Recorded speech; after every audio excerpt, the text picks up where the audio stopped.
Okay, what is the Bible class 39, if you can believe it? And I've just titled this one simply Reunion, because we have a very odd family reunion of sorts. We'll be going over the 42nd chapter of the book of Genesis. To recap, first, some weeks ago, we left off in Genesis chapter 41 with Joseph's second in command in Egypt. He had risen in prominence as a result of his God-given ability to interpret the Pharaoh's dreams. And this was a huge rise from the bottom. He was literally in prison, then rose through the ranks in prison as something like a manager, and then now he finds himself second in command. And with the authority of the Pharaoh, the only person in the land who has more authority is Pharaoh. And the dreams that he interpreted, Pharaoh's dreams, foretold of a period of plenty that would be followed by 7 years of famine, 7 years of plenty, of bumper crops, and then 7 years of famine. So Joseph rose still further in the estimation of Pharaoh after he outlined in that same conversation a coordinated response in light of this information. So he gives the forecast and then he gives the solution to the problems almost in one breath. And so Joseph is put in charge of the operation and is soon world famous as the surrounding nations who have been impacted by the famine journey to Egypt to purchase grain, of which Egypt has a large surplus. Again, all thanks to Joseph, God's servant, and all thanks to God working through Joseph, God's servant. Meanwhile, back in Canaan is where our story picks up in chapter 42, which goes as follows. When Jacob learned that there was grain in Egypt, he said to his sons, "Why do you keep looking at one another? I have heard," he said, "that there is grain in Egypt. Go down and buy grain for us there, that we may live and not die." So 10 of Joseph's brothers went down to buy grain in Egypt. But Jacob did not send Joseph's brother Benjamin with his brothers, for he feared that harm might come to him. Thus, the sons of Israel were among the other people who came to buy grain, for the famine had reached the land of Canaan. That first line, or that line in that first verse, "Why do you keep looking at one another?" paints this picture of these brothers who are paralyzed by inaction by the famine. And I only bring it up to contrast that, their lack of initiative, with the initiative Joseph showed in chapter 41 after interpreting Pharaoh's dreams. Just another little indicator at Joseph's uniqueness and his capacity, and why he becomes the natural hero of the story, contrasted with his brothers, whose father accuses them of standing around and just looking at one another. Although, as we continue to examine Jacob's character, we'll realize that he does have this tendency to blame others for the problems that are happening around him. More on that later. So take it perhaps with a grain of salt. Note, Benjamin will send all of his remaining sons, let me rephrase that. Jacob will send all of his remaining sons, save Benjamin. Jacob continues to play favorites among his sons. Already having lost Joseph, Jacob keeps his youngest son at home. In Jacob's mind, Benjamin is the only remaining son of his favorite wife, Rachel, writes Hybert. Jacob does not want to repeat the mistake he made with Joseph. Jacob's preference for the overprotection of Benjamin suggests that the brothers would now be jealous of Benjamin as they were of Joseph. One might think, by following the rationale of chapter 37, that now that Benjamin is the favorite son, that their ire would be directed at him. Is this the case? Are the brothers still jealous of their father's preference for the children of Rachel, or have they grown? We will learn more about this question as the story progresses. In the meantime, verse 6. So Joseph was governor over the land. It was he who sold all the people of the land. And Joseph's brothers came and bowed themselves before him with their faces to the ground. When Joseph saw his brothers, he recognized them, but he treated them like strangers and spoke harshly to them. "Where do you come from?" he said. They said, "From the land of Canaan to buy food." Although Joseph had recognized his brothers, they did not recognize him. Joseph also remembered the dreams that he had dreamed about them. So we know two things from the onset. One, Joseph recognizes his brothers. And two, they can't recognize him. What proceeds can either be read as vindictive behavior or cautious probing behavior. Is Joseph taking out his anger, a decade plus in the building, on his brothers through these series of accusations and tests? Or is he trying to learn something about them and how they may have changed through the years? Either way, Joseph is about to put his brothers through a protracted and difficult ordeal. In the text, Joseph's actions are repeatedly referred to as a test, but the line between testing and getting even can be thin. Hamilton writes, how should the reader judge Joseph at this point? Is he ruthless, merciless? Is he toying with his brothers? Is Joseph acting in the same way that Jacob once did? Does he want to get even with his brothers and make them suffer? These are questions that at this point are live options. Either way, Joseph must know that this reunion with his brothers carries heavy significance, as he has now witnessed his dream from years before come alive. Joseph realizes that his dreams as a young man, back in Genesis 37, verses 5 through 11, have come true. Thus, the events at the beginning of the story are tied to the present in Joseph's mind. He knows it's all of a piece, all part of his story and important, not a happenstance meeting. And he knows that this new encounter with his brothers, years after the fact, is a part of God's dealings with him, his family, and with Egypt at large. The question becomes, what is God playing at? More specifically, is this an occasion for reconciliation or for the brothers to pay for their crimes against Joseph? A series of tests will help Joseph parse out his brothers' motives and determine if they have gained in wisdom and integrity over the course of these past years, which, spoiler alert, is what I think is going on here with all of the shenanigans that Joseph, the ways that Joseph sets up his brothers for confusion and frustration and fear. Moving on, the back end of verse 9. He said to them, "You are spies, and you have come to see the nakedness of the land." In other words, to see how vulnerable Egypt is to attack. Verse 10, they said to him, "No, my lord, your servants have come to buy food. We are all sons of one man. We are honest men. Your servants have never been spies." This line that they are all sons of one man, it means that, hey, we're family persons. If we were spies, we would be from a variety of different families, representing some larger nation state. We're just humble people is the point. So the first test that Joseph levies towards them comes by way of a false accusation. Joseph knows that his brothers are not spies. He knows this because he recognizes them. But the accusation gets them talking, perhaps sharing more about their family and circumstance than they otherwise would have done. So he puts them on the defensive, is I think what we're supposed to come away with after these few verses. He's putting them on the defensive and to see if he can get them talking. Joseph asserts his power over his brothers and threatens death. And I say threatens death. The accusation of being a spy would carry with it the death penalty. So he's basically threatening them with the death penalty, perhaps ironically alluding to his own tragic journey to spy on them. If you recall back in chapter 37, in many ways, this began after Jacob's favoritism, with Joseph going to see what his brothers are up to, sent by his father. So the former spy, sort of, is accusing his brothers of being spies. And this accusation elicited a claim of innocence, but Joseph knows the truth. They have never been spies, but they are not honest men, at least so far as Joseph knows. But perhaps, as I keep saying, they have changed over the years. And the series of tests that proceed are meant to suss out this question. Verse 12, but he said to them, "No, you have come to see the nakedness of the land." They said, "We, your servants, are 12 brothers, the sons of a certain man in the land of Canaan. The youngest, however, is now with our father, and one is no more." So Joseph shows himself to be very interested in the fate of the younger brother, Benjamin, in the verses that ensue, the only other son of their deceased mother, Rachel. Perhaps Joseph is afraid that Benjamin has been treated by their brothers as harshly as he has been, which is, from his vantage point, a reasonable concern. Also notice that they have divulged more information than they really needed to. They didn't need to mention that they had one brother who is no more, so they think, or that there is another son who is back in Canaan, or that there are 12 brothers in total and only 10 in front of Joseph in this moment.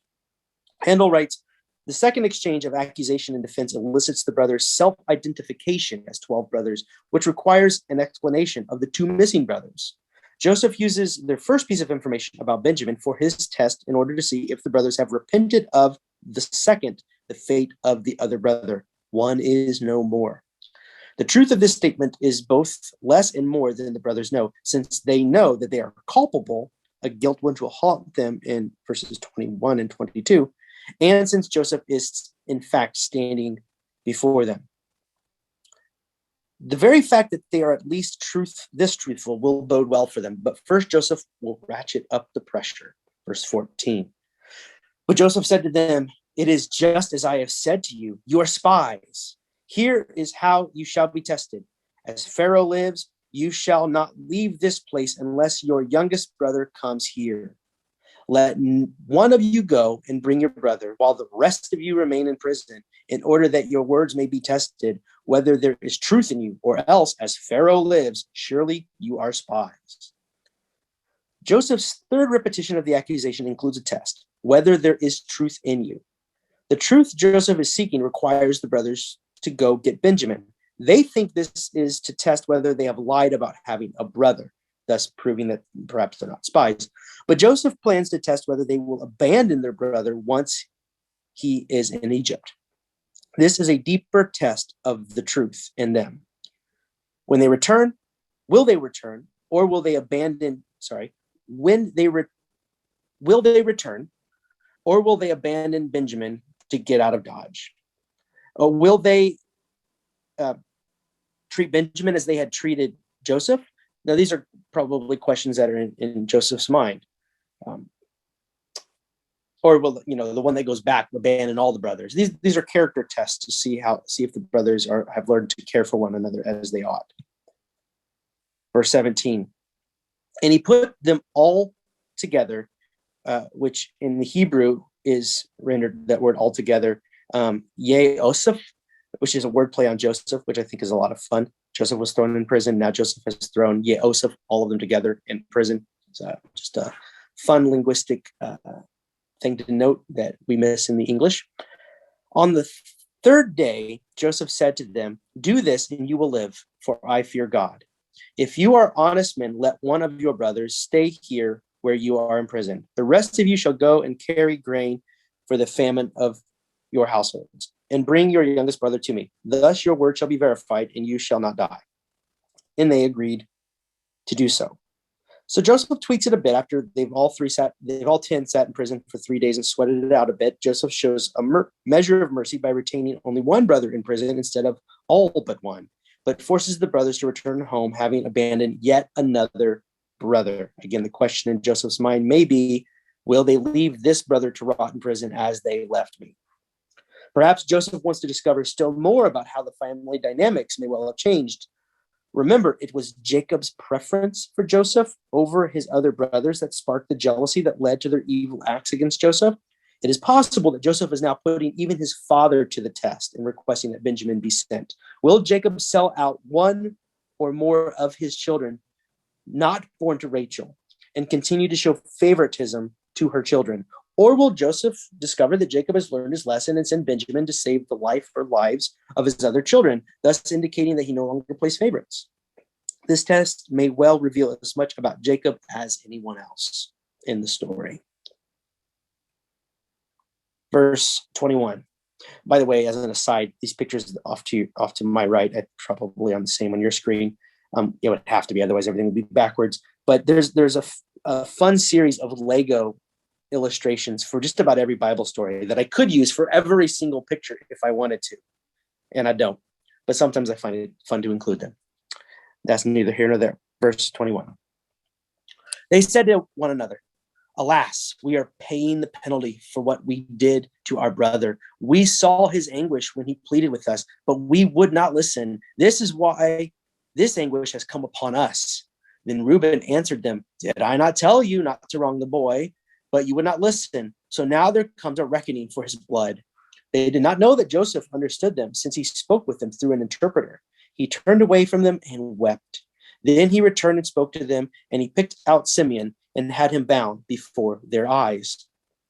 Handel writes, they correctly perceive that they are paying the penalty for what they did to their brother, but they do not know the whole truth, that Joseph is meting out the penalty for what they did.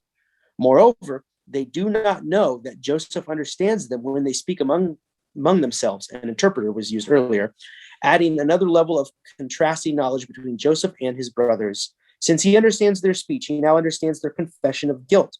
For the first, but not the last time, Joseph weeps, showing his feelings for his kin. So you see the ice beginning to thaw here with Joseph, and you begin to discern that his hope that underlies his motives, that he can be reconciled to his brothers, is what motivates these tests. They are not merely vindictive. He's trying to ascertain whether or not he can trust these brothers who before had sold him into slavery.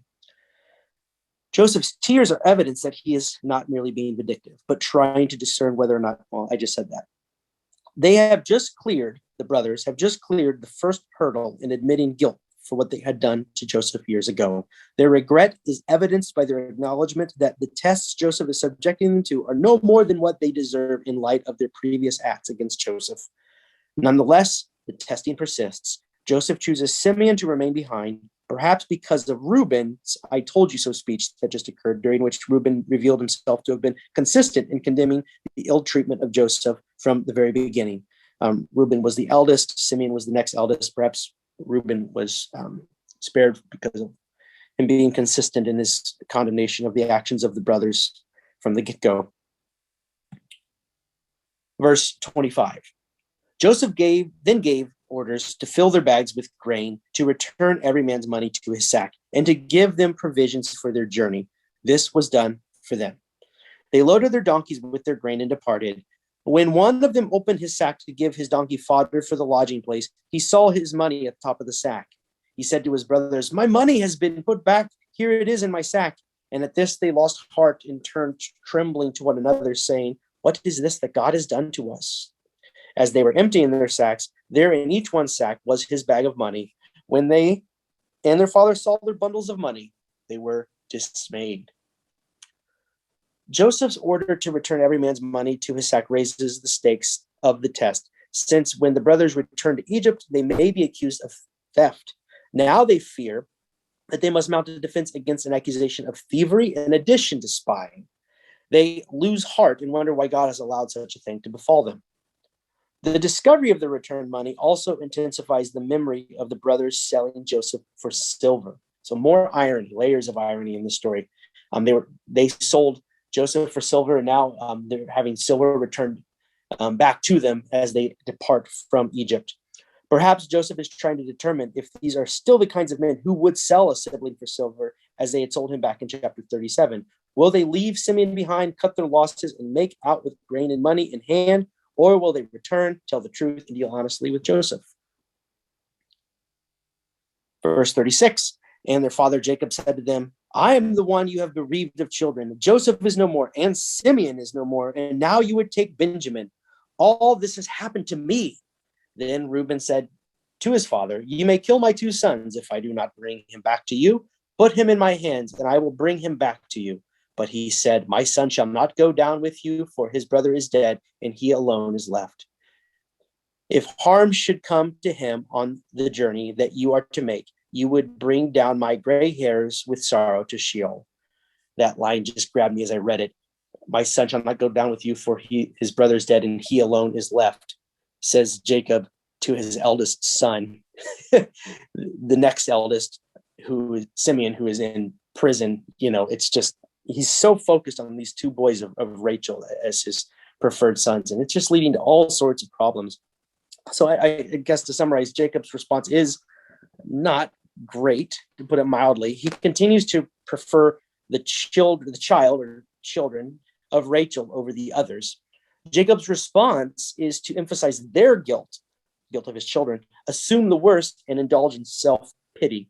Jacob prematurely includes Simeon in the same category. I don't know if you noticed that in verse 34. Simeon is now lost. No, he isn't. He's in prison. He's still alive. Nope, he's lost in Jacob's mind. Chalk him up as a lost cause. And he refuses to let him take Benjamin. Jacob is here a tragic and pathetic figure.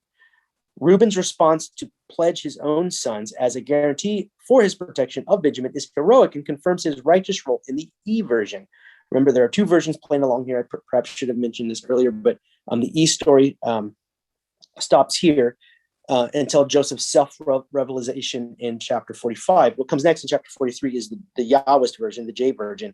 And that's why Judah, who is more the hero in that version, will be the guarantor of Benjamin's safety, as we'll find out next week.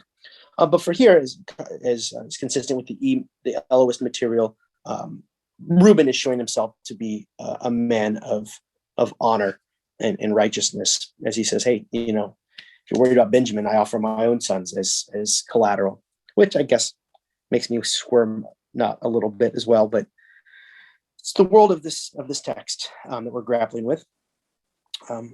Anyhow, perhaps I should have mentioned earlier, I just said that. Okay, I just said that, so I'm not going to read that again. Chapter 42 concludes with Jacob's continued refusal to allow Benjamin to make the trip to Egypt in exchange for Simeon. Jacob appears willing to lose another son, one who is not as highly favored as Rachel's offspring. Jacob has not learned that such tokens of favoritism are sure to result in trouble. His remaining children, on the other hand, seem to have learned the right lessons, at least up to this point, that seemed to be the case. They seem willing to sacrifice themselves, and in Reuben's case, their own children to save their brother, Rachel's remaining son. Furthermore, they do not want to cause their father any more grief. They seem to sincerely care for their father, and this will come out in the chapters that follow. All this to say that they seem to really have changed, and they seem to be seriously concerned for Benjamin's well-being. So to answer that question earlier, are they still jealous of Jacob's favoritism? I don't know that you could say they're jealous, but they seem to have coped with it and no longer take it out on Rachel's children, in this case, Benjamin. So for the time being, until next week, Simeon remains a prisoner in Egypt, but Jacob's hand will be forced by the continued famine. While he does not cave to Joseph's demands to save Simeon, when his family is faced yet again with starvation, he reconsiders in chapter 46, but more on that next week. Two closing thoughts. One, I'm impressed at Joseph's tactful and cautious attempts to discern whether or not reconciliation between he and his brothers is possible. As we will see going forward, Joseph will recuse himself several times to weep as he comes to suspect that indeed he may well trust the very brothers who had once betrayed him. While the test seems strenuous and quite harsh, they are also evidence that Joseph was not driven by a desire for vengeance. In fact, all it seems he desires is a reunion and reconciliation between he and his family, a laudable goal. And then the last point, again, for the umpteenth time now, consistent theme in the book of Genesis, we encounter a story where a parent's preference for one child over the others leads to trouble. In those days, it was expected that the eldest son of the first wife would receive the lion's share of the land, titles, and riches. Jacob did buck this tradition in preferring the sons of his second wife, but this is no answer, obviously, and all that followed may well have been prevented. But that wouldn't make for a very good story in this case, would it? Also, Egypt and all the surrounding peoples may well have perished had it not been for Joseph's long journey from the pit to the very top. There are my sources for this week's lesson. And I know we're kind of leaving on something of a cliffhanger in the next 2 weeks. Well, I think when you first started off, you were asking, was Joseph being hard on them, or was he really trying to find out where they were? And there was a whole list of things. And quite frankly, as you were saying that, I think that it could be all of the above. He was gathering lots of information from all different directions. And as smart on his part. Mm-hmm. You could have seen the story go a different way. And also, I would have still probably been on Joseph's side. How if the brothers were having all of these aside conversations where they were being manipulative and not above board, and then Joseph could have been like, "Ha, I'm Joseph, and it was a trap, and this is what you deserve, and obviously you're the same scum that sold me out into slavery." And that would have actually been a satisfying, not as near a happy ending with as many redeemable characters, but it would be like so many other movies and stories that we've read. And at the beginning, you don't know, you can't be sure what direction that's going to go. But what becomes clear is that what Joseph really wants to discover is whether or not he can be reconciled to his brothers. And as they show themselves to be changed men in all of the important ways, he will let down layers and layers. Now, as for Jacob, I've got my mind in next week's lesson, which I've already begun to compile. He'll continue to be well, the end of this chapter, says a lot. He's like, I've already lost Simeon. No, you haven't. Yes, I have. I'm not sending Benjamin for anything. It's like, Wow. Only son I have left. It's the only one I got left. The only one. So, Wow. yeah. And why have you done this to me? You've killed, this has all happened to me. My sons have been killed, and you get this and again, in next week's lesson, this behavior, he'll tee off with these kinds of self-pitying remarks. When his hand is forced by starvation, it still doesn't want to send Benjamin at first. Until Judah, the hero in the Yahwist versions, chimes in and becomes the protector of Benjamin. But I'm getting ahead of myself.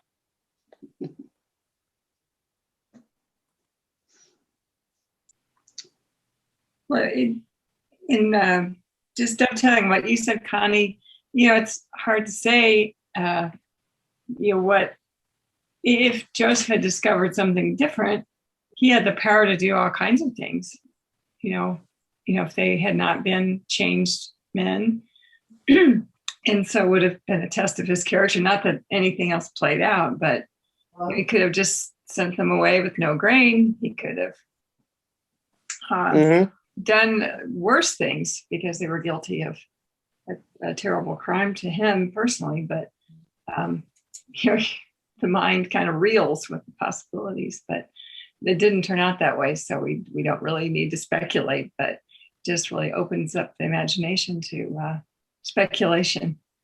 So yeah, because he's a person in great power. His character is getting more and more fleshed out and deeper with this reading for me.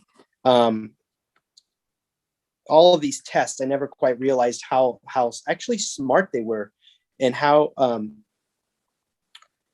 he doesn't quickly just let his guard down. He gives them several opportunities to fail.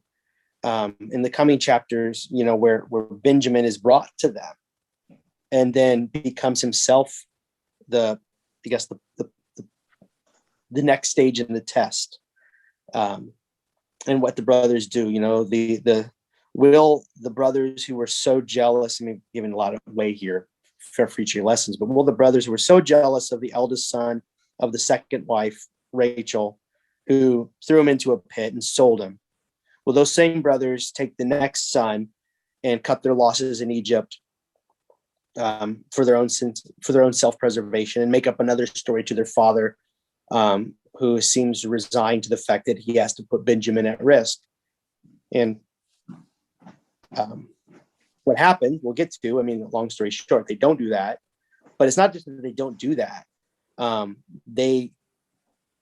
whole section of chapter 44 is a long plaintive plea for Benjamin's salvation, and then using and quoting their brothers, their father's sorrow at losing this favored son as a motive. So you learn to really like the brothers in these what happens in this back part of the story.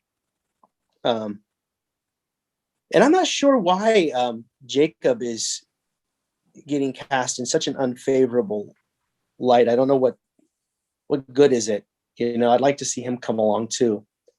There's an important message at the tail end of Genesis that has to deal with that when Joseph is blessing his own sons, and Jacob doesn't think he's doing it appropriatly.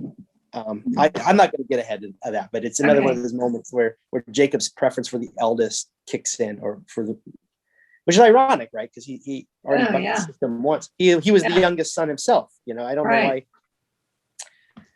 I don't know. Yeah. So maybe there's a warning there about, because it keeps coming up over and over again, like the parent that shows the favoritism and promotes the child, and the bad things that happen as a result. It seems to me that there's like a warning there, like favoritism always ends up being a bad thing. So yeah, it's a theme that will continue. Yeah.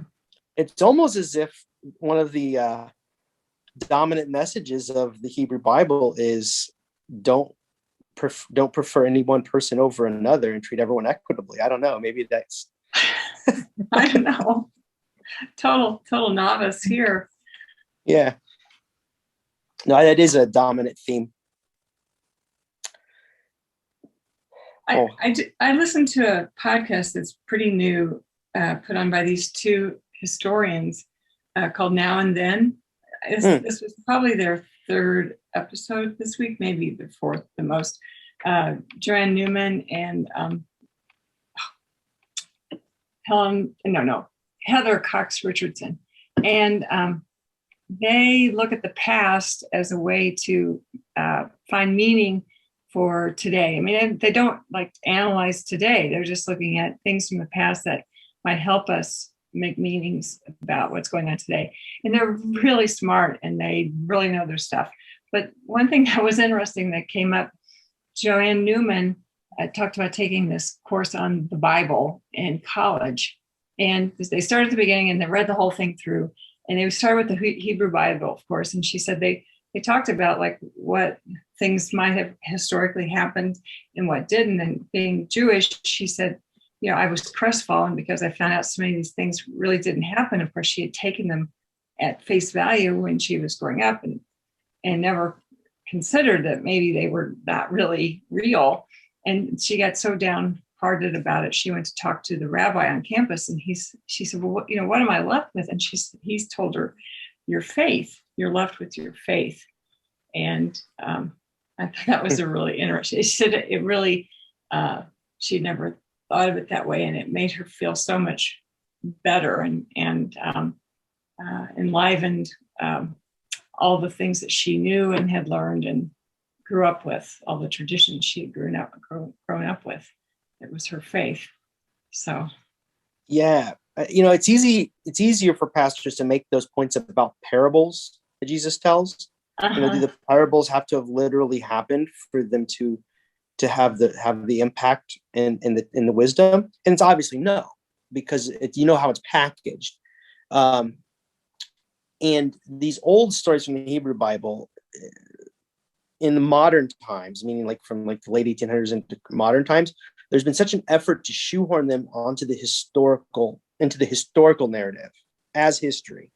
When before they had functioned much as parables had done, which were stories that contained wisdom, and whether or not how much of it was true to what we would call an accurate historical record really wasn't the question on their minds. That wasn't even in antiquity. That wasn't even really a intellectual endeavor to try to get history down on paper in that way. It wasn't even something they were considering.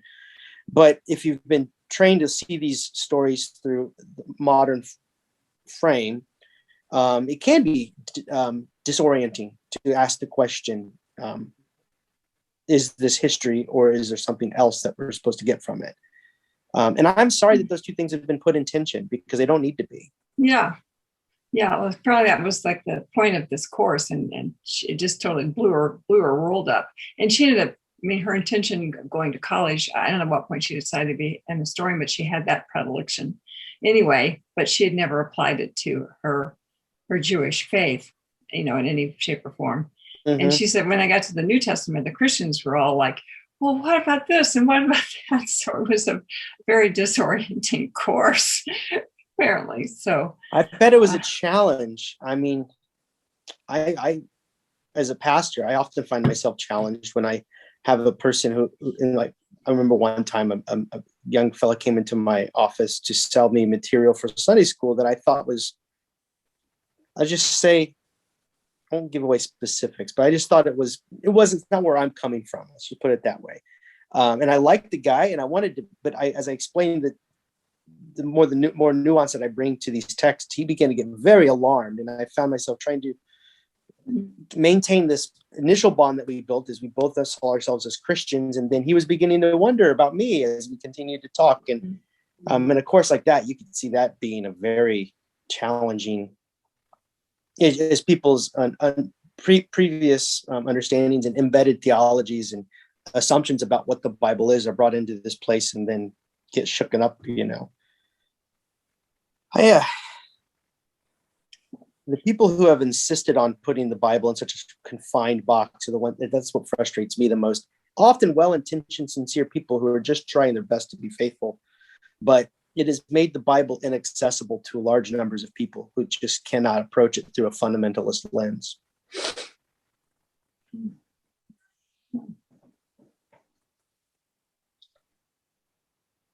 Well, if all hearts are cleared, I'll go ahead and conclude. I am going to go back and re-record the first part of this, just because I don't know for the recording version for the. It is much easier to keep track of with the slides.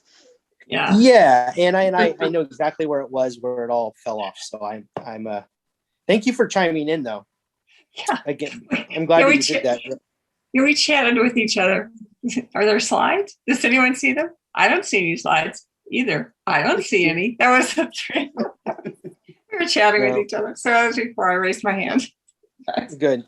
Anyway, all right. Well, take care, everyone. I'll see you next week. Where we'll discuss chapter 43. Great. And I thought it was going to be a real dud, and I started enjoying finding out it is not. I almost thought it was going to be a chapter we're just going to skim over quickly and then get to. No, it surprised me. So more on that next week, and I'll see some of you throughout the course of the week. If not, until next time, God bless. Okay. Bye, everybody. Bye.